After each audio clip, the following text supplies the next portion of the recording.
Le livre du ciel, tome 16, 5 février 1924. Louisa ne peut quitter la volonté divine parce que sa volonté est enchaînée à l'immutabilité de la volonté divine. Les effets de la mélancolie et de la gaieté. Je me sentais aigrie à cause de l'absence de mon éminent et unique Dieu. J'avais le sentiment que tout était fini pour moi, que celui qui est toute ma vie ne reviendrait plus et que tout le passé n'avait été qu'illusion. Oh, si cela avait été en mon pouvoir, j'aurais brûlé tous les écrits afin qu'aucune trace ne reste à mon sujet. Ma nature aussi ressentait l'effet douloureux de cela. Mais il est inutile de mettre sur papier tout ce que je traversais parce que, cruel, le papier non plus n'a pas un mot de réconfort pour moi et ne me redonne pas celui après qui je languis tant. Au contraire, en racontant ces choses, mes douleurs deviennent encore plus amères. Ceci dit, je poursuis. Pendant que j'étais dans cet état si lamentable, mon toujours aimable Jésus se montra avec un bâton de feu à la main, me disant « Ma fille, où veux-tu que je te frappe avec ce bâton ? Je veux frapper le monde, et par conséquent je viens à toi pour voir combien de coups tu veux recevoir, le reste devant aller aux créatures. Alors, dis-moi où veux-tu que je te frappe ? Aigrie comme je l'étais, je répondis « Frappe-moi où tu veux, je ne veux rien savoir d'autre que ta volonté. » Il reprit « Je veux que tu me dises où tu veux que je te frappe. » Je poursuivis « Non, non, je ne te dirai jamais cela. Je veux que tu me frappes là où toi tu le veux. » Jésus me redemanda encore la même chose. Et voyant que je continuais à répondre « Je ne veux que ta volonté », il me dit « Tu ne veux même pas me dire où tu veux que je te frappe ?» Puis, sans plus, il me frappa. Ces coups étaient douloureux. Mais comme ils provenaient des mains de Jésus, ils infusaient en moi vie, force et confiance. Après qu'il m'eut frappé et que je me fusse sentie toute tabassée, je m'accrochai à son cou. Et approchant ma bouche de la sienne, j'essayais de sucer. Alors un très doux liquide vint dans ma bouche qui me réconforta beaucoup. Mais ce n'était pas ce que je cherchais. Je voulais plutôt son amertume. Il en avait tellement dans son très saint cœur. Après, je lui dis « Mon amour, quel sort difficile est le mien. Ton absence me tue et la crainte que je puisse m'éloigner de ta volonté m'écrase. Dis-moi, en quoi t'ai-je offensé ? Pourquoi me quittes-tu ?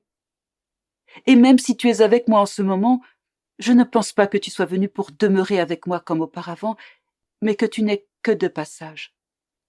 Ah, comment puis-je être sans toi, ma vie ? Dis-le-moi. » Puis j'éclatai en sanglots. Me pressant contre lui, il me dit « Ma pauvre fille, courage, ton Jésus ne te quitte pas. Tu ne dois pas craindre non plus que tu puisses sortir de ma volonté, car ta volonté est enchaînée à mon immutabilité. Au plus, ce sont des pensées, des impressions que tu ressens, mais pas de vrais actes.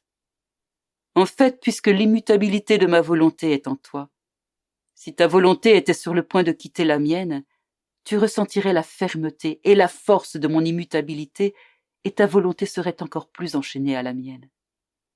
D'ailleurs, aurais-tu oublié que je ne suis pas seulement dans ton cœur, mais dans le monde entier, et que de ton intérieur, je dirige la destinée de toutes les créatures. Ce que tu ressens n'est rien d'autre que la manière dont le monde se comporte avec moi et les douleurs qu'il me donne. Puisque je suis en toi, ces choses se réfléchissent sur toi. Oh, ma fille, combien le monde nous donne à souffrir. Mais viens, courage. Lorsque je vois que tu ne peux plus en prendre, je laisse tout et je viens auprès de ma fille pour la réconforter et me réconforter des peines que le monde me donne. » Ayant dit cela, il disparut. J'étais fortifiée, oui, mais avec tant de mélancolie, au point de me sentir mourir. Je me sentais comme plongée dans un bain d'amertume et d'affliction, tellement que je n'avais pas la force de dire à Jésus « Reviens !» Ensuite, pendant que je faisais mes prières habituelles, mon bien-aimé Jésus revint, et il me dit, « Ma fille, dis-moi pourquoi tu es si mélancolique. Vois, je reviens du milieu des créatures avec des larmes dans les yeux, le cœur percé, trahi par beaucoup, et je me disais, allons vers ma fille, ma petite nouvelle-née de ma volonté, afin qu'elle assèche mes larmes. Par ces actes faits dans ma volonté, elle me donnera de l'amour et tout ce que les autres ne me donnent pas.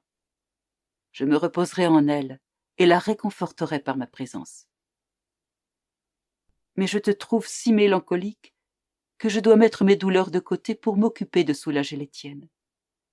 Ne sais-tu pas que la gaieté est pour l'âme ce que sont le parfum pour les fleurs, les condiments pour les aliments, la bonne mine pour les gens, la maturité pour les fruits, le soleil pour les plantes? Aussi, par cette mélancolie, tu ne m'as pas laissé trouver un parfum qui puisse me réconforter, ni un aliment savoureux, ni un fruit mûr. Plutôt, tu es blême à m'émouvoir de pitié. Pauvre fille, courage, accroche-toi à moi, n'aie pas peur. Je m'accrochai à lui. J'aurais voulu éclater en larmes et je sentais ma voix suffoquer.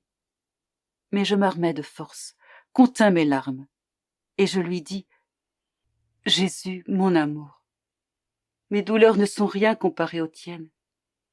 Alors penchons-nous sur tes douleurs si tu ne veux pas ajouter plus d'amertume aux miennes. Laisse-moi sécher tes larmes et fais-moi partager les douleurs de ton cœur. » Il me fit partager ses douleurs et me montrant les graves péchés présents dans le monde et ceux à venir, il disparut.